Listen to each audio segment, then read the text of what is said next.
كيمثل في الحقيقة تلاحم الشعب والعرش. فرحون بهذه المناسبة العظيمة.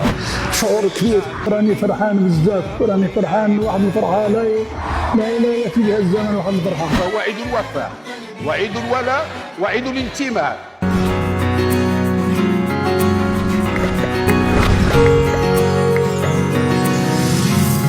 هذا العيد ان شاء الله اللي هو عيد الوحدة، اللي احنا غادي نأسسوا له ان شاء الله دائما في 31 اكتوبر من كل سنة. هذه بادرة ملكية طيبة. الإخوان والأخوات، هذا ليس مجرد ذكرى وطنية، بل نبض قلب، إن لم نقل قلب واحد لمغاربة يمثلون رجلا واحد. هذا كيمثل في الحقيقة تلاحم الشعب والعرش، وكلنا وراء الملك الهمام نصره الله وأيده. هذا ماشي شعار، هذا العيد الوحدة ليس شعار، بل روح يسري في جسد كل المغاربة. فهو عيد الوفاء وعيد الولاء وعيد الانتماء. كيجسد مغرب متلاحم موحد صنعها الامجاد في الحقيقه، صنعوها واحد لامونارشي نتاع 10 قرون اللي كيصونوا هذا البلد، اللي هما الملوك الاعزاء اللي عطاو الكثير من هذا البلد مثل الرزانه والحكامه والصبر. فهذا في الحقيقه عيد الوحده هو تجديد للعهد، تجديد للوحده، باعتبار ان المغاربه جسد واحد، وطن واحد، ملك واحد. الاخوان والاخوات، هذا غادي يبقى تذكار لجميع الاجيال، وغادي ينقل في الحقيقه واحد الامل للاجيال القادمه. فهذه غادي تصبح عقيده راسخه في قلوب المغاربه اللي كتمثل السياده وتمثل الولاء وتمثل المحبه بين جميع المغاربه. وشكرا. باسمي الخاص كحسن مرزاق، وباسم جمعية فضاء المولودية ثقافة والرياضة التي أرأسها، وباسم جميع مكوناتها،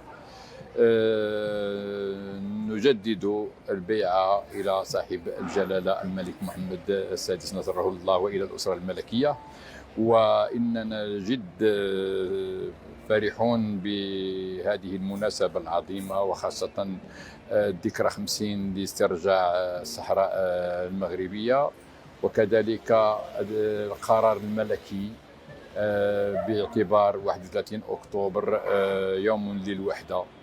حقيقة أن الشعب المغربي كان دائما يؤمن بالوحدة، من مدينة وجدة إلى طنجة، من طنجة إلى الكويرة. نحن أمة واحدة، شعارنا دائم هو الله الوطن الملك. نتمنى أن يكون المغرب بلد آمن كما عهدناه، كما نتمنى التوفيق والصحة والعافية لصاحب الجلالة نصره الله.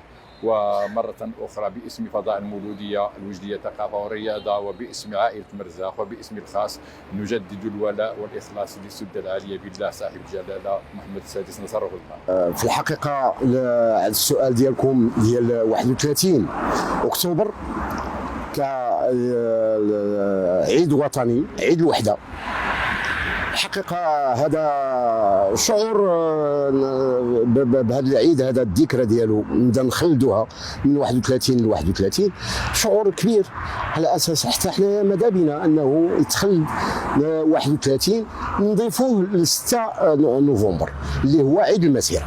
كتجلى اولا في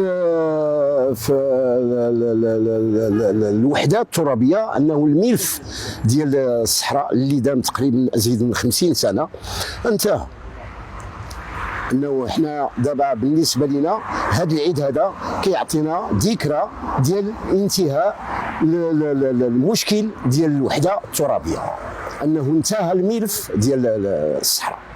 الوسام اللي معلق هو وسام ديال المشاركه التطوعيه في المسيره الخضراء بعد النداء التاريخي ديال المرحوم الحسن الثاني صاحب الجلاله الحسن الثاني الله يرحمه.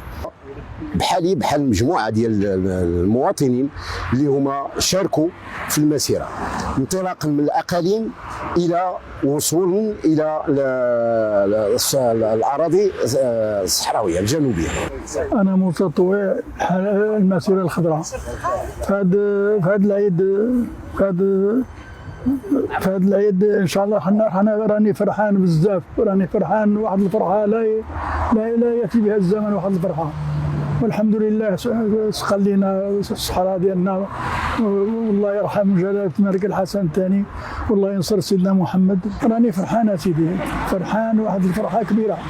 الحمد لله الحمد لله الحمد لله الحمد لله.